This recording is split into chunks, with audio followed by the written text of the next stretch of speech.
Magandang ang boses ng damdamin. Tulong at kalingap ang laging unahin. Happy ang lahat. Diyan na talagang hindi naman naghahabol yung bata, yung babae sa akin. Hindi naman talaga siya naghahabol, hindi siya, wala talaga, mga kaibigan, sa totoo lang. Wala talaga yung, ibig sabihin ko, naghahabol, kung ano pa man, wala talaga, sa totoo lang.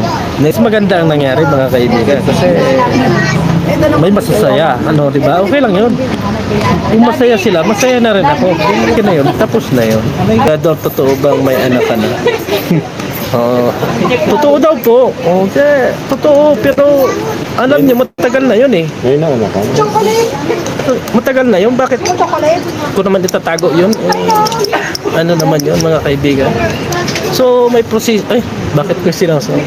May proseso pa naman, mga kaibigan. At nahingi naman na ng katahimikan yung kasi never naman talaga naghabol yun, sa totoo lang. Never talaga. Paulit-ulit lang na tanong ninyo, di kayo update. Personal life yan, pres? Yes, personal, I know. Kaya nga nagre-reklamo na yung kasi nga, hindi naman talaga siya yung nagreklamo, siya. Nagrereklamo na kasi private life yun. Kaya Hi everyone, welcome back again to my channel. So for today's video mga kalingap, pag-usapan muli natin itong naging paghahayag, matapang na paghahayag ni Berador about dito sa kanyang tawag doon, about doon sa girl, mga kalingap. Kung napanood niyo po yung aking latest upload, ay sinabi doon ng girl na hindi naman po siya naghahabol. Hindi naman siya naghahabol doon at wala naman siyang balak na ipakita yung bata, mga kalingap. At siya doon, talagang, kumbaga, hindi niya kailangan itong si Berador. Hindi niya kailangan. Hindi niya kailangan si Berador, mga kalingap. Kahit na may nangyari sa kanila at nagkaroon sila ng anak, hindi naman daw niya hinahabol at hindi siya humihingi kahit 5, So, yun po yun, At nasabi dyan ni Berador na matagal na yun, napag-usapan na, Kaya lang lumabas itong si girl kasi, syempre, nanonood din siguro siya dito sa Kalingap at naririnig niya about dyan. Kaya, nag-comment na rin siya at sinabi niya kung ano talaga yung totoo. So, ang pinagtataka lang natin, sino kaya yung naglabas nito, mga kalingap? Bakit nakalabas ito na muling lumabas, ay samantalang sabi nga ni Pres Berador dyan, ay matagal na yan, at ngayon ay okay na. So, yung babae naman po ay wala talaga siyang hinahabol o hindi niya hinahabol itong si Berador dahil tahimik naman daw siya, mga kalingap. So, napansin nyo, masaya si Berador sa kanyang live. Kasi syempre, nandiyan si Gingging na laging nakasupport na kahit na yung nangyari na ganun, ay nandiyan siya. Hindi niya iniiwan si Berador. At yung kanilang kasal ay by November na yun, mga kalingap. So, kaabang-abang din yan. Daming ganap, Ang daming ganap dito sa Kalingap. At syempre, etong mga viewer natin, syempre nababasa natin yung mga comment dyan. May nagsasabi dyan na dinivert lang daw. Dinivert lang daw itong about dito kay Berador. Kasi kahit sila ay matagal na rin na nanonood kay Berador at nakasubaybay, nasabi na yan ni Berador noon pa, Siguro noon pa yun. Last year pa, mga kalingap. So, tapos na po yun at okay na sila, At inamin din naman niya ni Berador na may anak siya. So, okay na yun, Kasi hindi naman po naghahabol. Walang problema.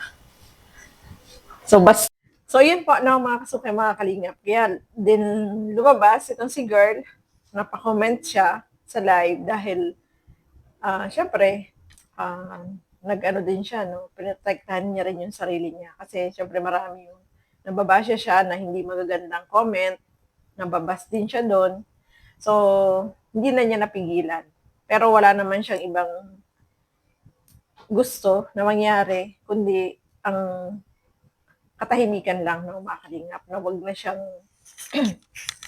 mapag-usapan kasi wala naman daw po siyang hinahabol, wala naman siyang gagawin na paghahabol or hihingi siya ng kung ano dahil ayaw nga niyang ipakita o makita ni Berador itong bata, no? So, ayan po, no, mga kalingap. Ano lang tayo dito sa kalingap, no? Supportahan po natin, no? Support natin lahat, syempre.